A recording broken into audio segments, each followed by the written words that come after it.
চিন্তা করেন না, চিন্তা করেন না, আমরা আছি, আমরা আছি, আমরা সাথে আছি, সাথে আছি, সাথে আছি, চিন্তা নেই, সাথে আছি, সাথে আছি, চিন্তা নেই, সাথে আছি, চিন্তা নেই দিদি ভাই, সাথে আছি, সাথে আছি, সাথে আছি।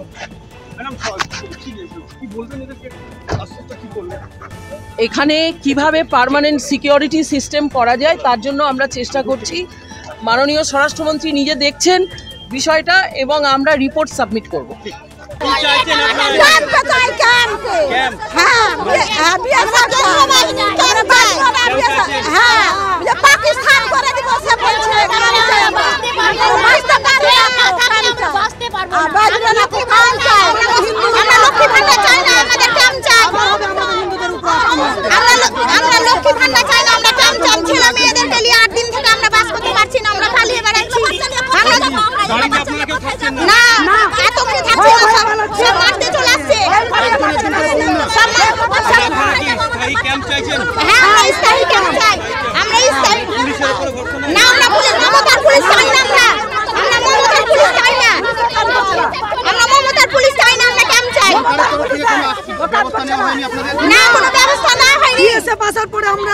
সুস্থভাবে শান্তিভাবে আছি কোনো মতো।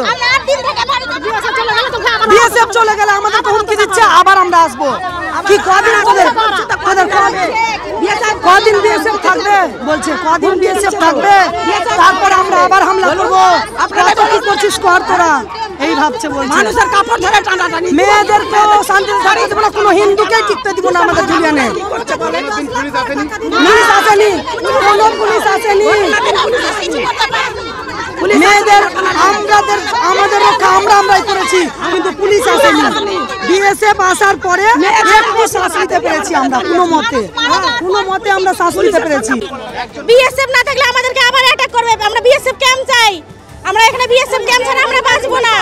মহিলাদের ইজ্জতের সঙ্গে লড়া হচ্ছে, স্বামীদেরকে অত্যাচার করা হয়েছে, গয়নাগাটি টাকা পয়সা সবকিছু লুটপাট করেছে, ঘর বাড়ি সব জ্বালিয়ে দিয়েছে।